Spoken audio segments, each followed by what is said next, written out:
I haven't had my period in 2 months and my mom assumes I must be pregnant, so she marches me off to see a doctor. Of all people, the doctor on duty turns out to be my ex, the one I dumped 2 months ago. His face betrays nothing. His voice icy as he says, "Lie on the exam table. Lift your shirt and pull your pants down." When I don't follow his instructions quickly enough, he impatiently pulls my pants down himself. But once the curtain is drawn, he takes off his glasses and hovers over me. We didn't even go all the way. "So, why haven't you had your period in 2 months?" I didn't expect to run into my ex when I was at my absolute lowest. When I was in the lobby earlier, I saw my attending physician's name on the screen, Patrick Hayes. And for a moment, my mind completely shut down. No way. This couldn't be happening. Still, I tried to reassure myself. In a city this big, it wasn't unusual to run into a doctor with the same name. But the moment we locked eyes in the exam room, my heart sank. Neat and unassuming, Patrick wore a white coat that made patients trust him instantly. He was the head of OB/GYN at one of the city's top hospitals. So, who else could he be but my ex? Valerie Carter, right? What seems to be the problem? He asked in a businesslike tone, his slender fingers curling around a pen. Perfect. We had been broken up for barely 2 months, and he could already act like he didn't know me. He was truly ruthless. Granted, what I had said when we broke up had been way crueler than anything he was doing now. My exact words had been,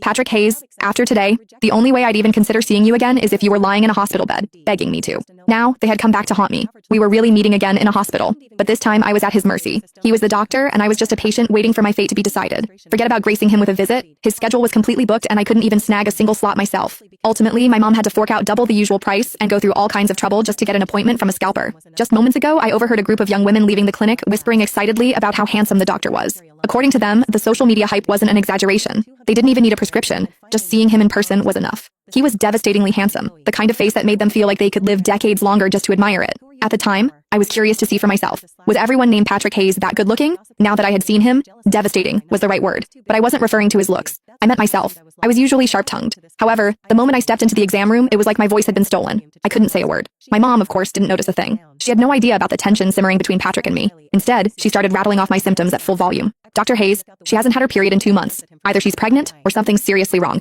You have to check her thoroughly, please." At this level of awkwardness, I wish the floor would just swallow me whole. "All right, ma'am, we'll take it one step at a time," Patrick replied. With patience, he was genuinely kind, calm, and reassuring. His words immediately put my mom at ease. Then, Patrick lowered his head to scribble in my chart. I clearly saw him write, "Possible pregnancy. Period delayed. No break between relationships and already pregnant with someone else's child." Hold on, was that even a proper medical note? A beat later, he asked, "Do you have a boyfriend?" It was a standard gynecology question. Anytime a patient had period problems, the doctor would ask about it, but before I could speak, my mom jumped in. "Yes, she does, and they're doing great. They're absolutely smitten with each other." "Have you taken a pregnancy test?" Patrick asked again. "Not yet," my mom answered immediately. "The moment I realized her period was late, I rushed her here. Appointments these days are nearly impossible to get." "I see."